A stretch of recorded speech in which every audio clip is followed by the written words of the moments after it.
never died. It lingers in our language, in our symbols, in our subconscious. We still talk of heaven above. We still imagine the sky as ceiling, the stars as lights. And when we peer at the edge of the observable universe, when cosmologists speak of horizons beyond which we cannot see, are we not describing, in modern terms, a new kind of firmament? The firmament was humanity's first map of the universe. It was our first attempt to draw boundaries around infinity. And in that act, we revealed not only how we saw the world, but who we were. This is where our journey begins. We will travel back into the deserts of Mesopotamia, into the temples of Egypt, into the scriptures of Israel. We will walk with astronomer priests who charted the heavens, with prophets who thundered of floods pouring through heaven's windows, with medieval monks who enshrined crystalline spheres in their cosmologies.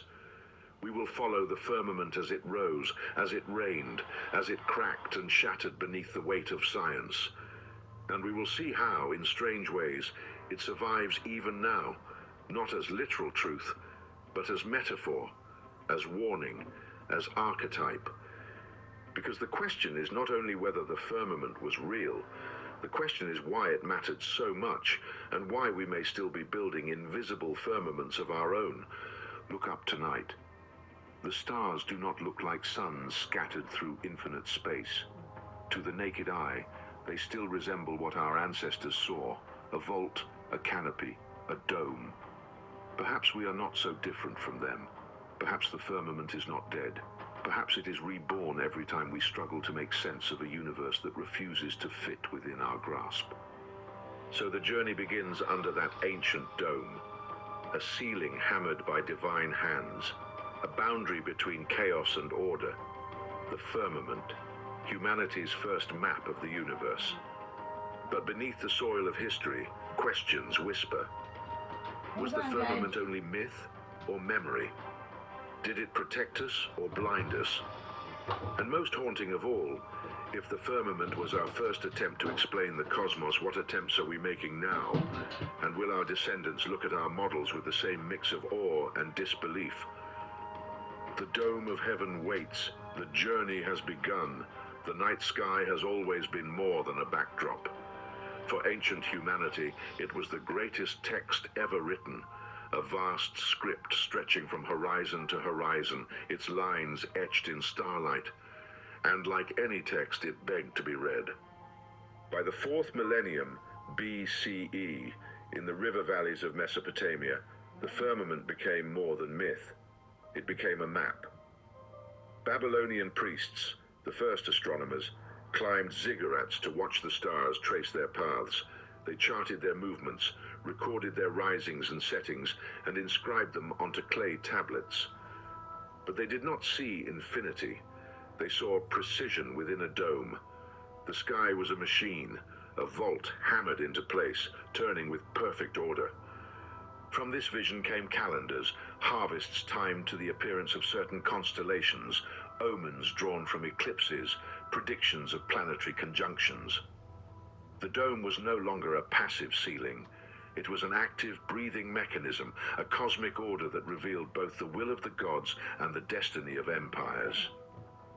To map the firmament was to read the divine mind. The Babylonians were not alone. Along the Nile, Egyptian priests watched the star Sirius rise just before dawn, heralding the annual flooding of the river. This cycle was so precise, so dependable, that it became the heartbeat of their civilization. The firmament here was embodied in Nut, the goddess whose arched body spanned the world, stars glittering on her skin. Each night she swallowed the sun. Each morning she gave birth to it again. The vault was alive, divine, and to measure it was to honor the order it embodied. Notice the paradox. In both cultures, the firmament was both divine and mathematical. It was a god, and it was a clock. It was myth and science woven together in the same breath. For these ancient peoples, there was no contradiction. To study the dome was to worship it. To chart the heavens was to serve the gods. But the deeper they mapped, the stranger the questions became. The Babylonians noticed that while most stars held their place, a handful wandered, planets. To them, these were divine messengers, deities themselves crossing the firmament's surface. Yet their motions defied the perfect order of the dome. Why did Mars pause in the sky, retreat, and then march forward again? Retrograde motion, a cosmic puzzle against the backdrop of a perfect vault. The firmament was orderly, but it was not simple. In Egypt, the careful alignment of temples to solstices and equinoxes testified to the precision of the dome.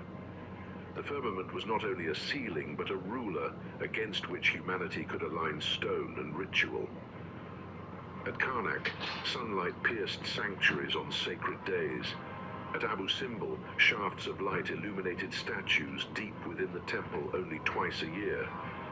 These were not accidents. They were engineering feats guided by the dome above. The heavens had become blueprint, ruler, prophecy. And yet, beneath this devotion lurked a haunting question. Why should the gods care to write their messages in the sky at all?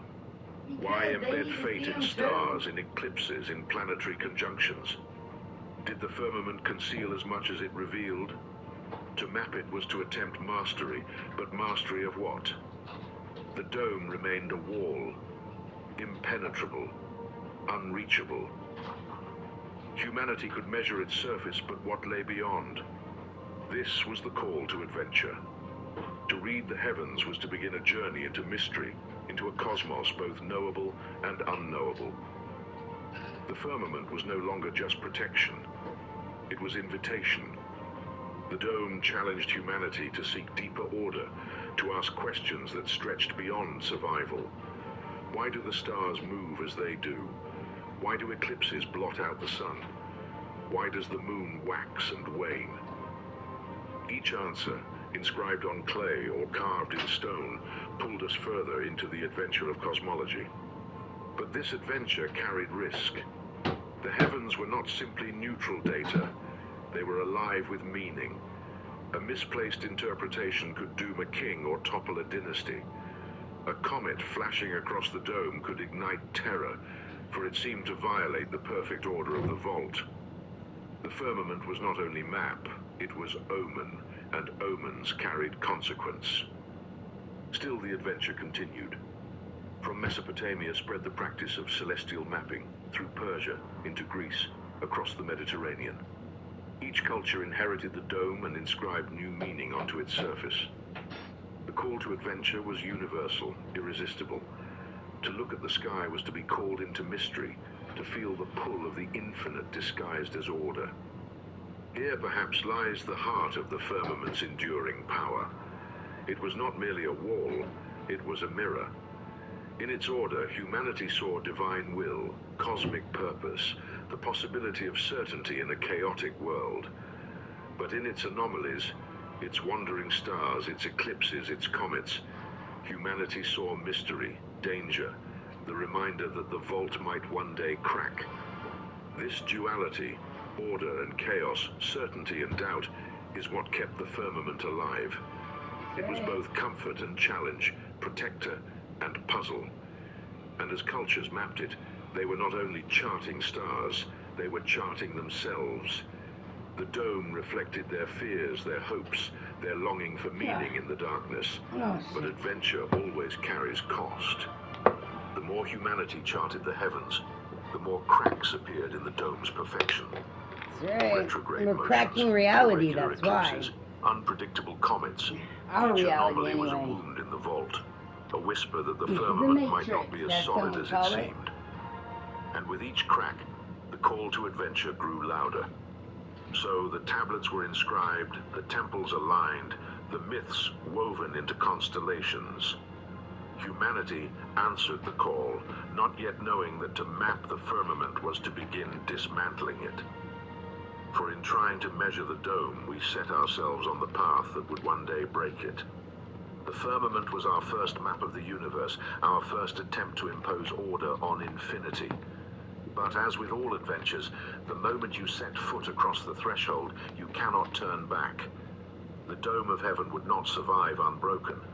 And the next stage of our journey reveals how resistance to this call grew fierce, as guardians of tradition fought to defend the vault of heaven against those who dared to question its perfection. The call had been heard, the adventure had begun, but the refusal of the call loomed ahead. Every great journey begins with hesitation. To leave behind the familiar, even when cracks appear in its surface, is to risk collapse. And so it was with the firmament. Humanity had heard the call to adventure, had mapped the heavens and measured the dome. But when anomalies began to emerge, when the vault's perfection faltered, many refused to let it go. The firmament was never just a theory, it was a worldview, a cosmology that bound society together. It ordered religion, ritual, and kingship. To doubt the firmament was to doubt the gods, the priests, the very structure of civilization itself. And so resistance rose, fierce and determined. In Mesopotamia, Babylonian astronomer priests clung to their celestial omens, even when observations grew troublesome. Retrograde motion, Mars pausing in the sky, retreating, then advancing again, was woven into ever more elaborate interpretations. Alright, so I'm going to pause it at that. And there was one more thing I was going to tell you guys. Now I can't remember what it was. Oh, yeah. Alright. So, Julius Caesar. Let's talk about Julius Caesar for a minute. Oh, here, I better let me make a stream marker real quick. Thank you, Good Wife Smallwood. I appreciate you. That's my mama, y'all. Give her a follow.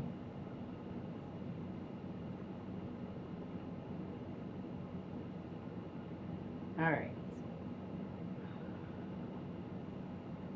Highlight message.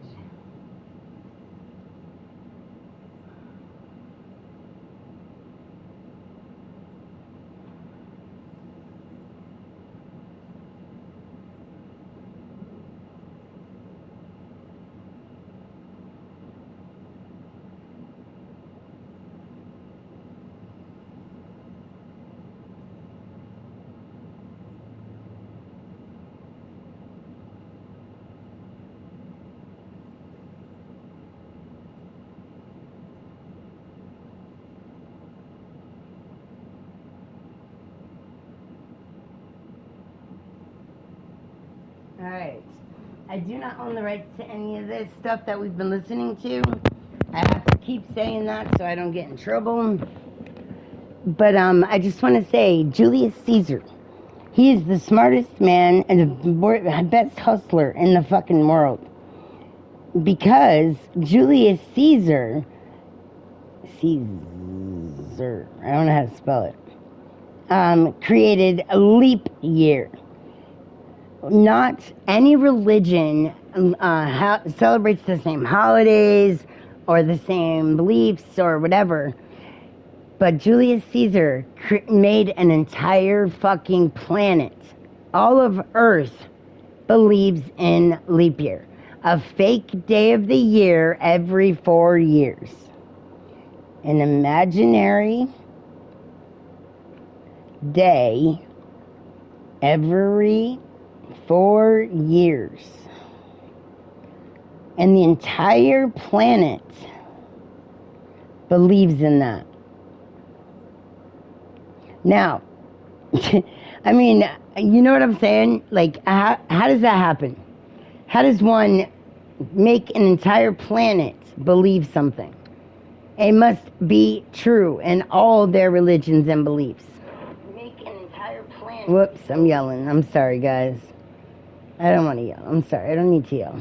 But I want y'all to... I'm going to clip that just so... Alright. Well, it won't let me clip it. So how long have we been streaming? 20 minutes. So I'm going to save the last 30 minutes.